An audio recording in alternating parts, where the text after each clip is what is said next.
So in terms of the senses, we have the five senses, of course, hearing and smelling and touching and so on. But they also have a counterpart on the, I guess, the psychic or spiritual level, if you will. So the five of those are claircognizance, and that's kind of just knowing something, getting a download straight from source, straight from the universe, however you envision that kind of intelligence.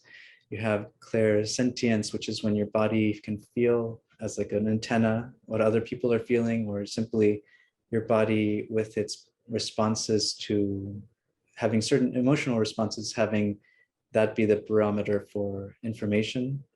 The other one would be, let's see, we have claircognizance, clairsentience, then we have clairaudience, which is hearing. So often with guides or just simply even imagining that you're talking to the person you're working with, you can hear their voice, you can hear the messages that are useful for the person to know.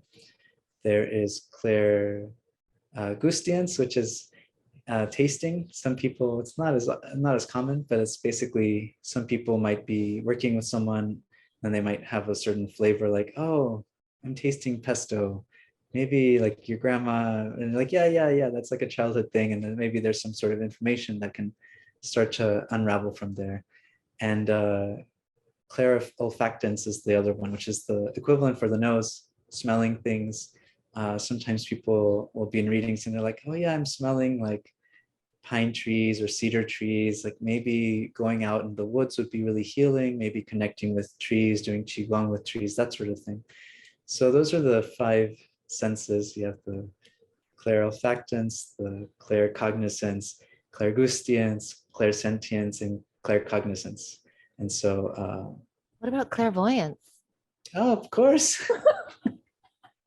I forgot the main one. Yeah, so we have so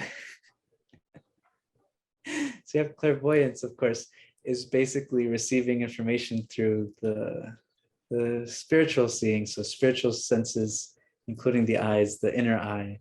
Training with Wendy, the thing that I've noticed is that I got a sense of which is my stronger point. I'd say for me, definitely kind of just knowing things or hearing things sometimes is the main way that I get information. I also, of course, use clairvoyance. That's the main modality that the training I did with Wendy emphasizes.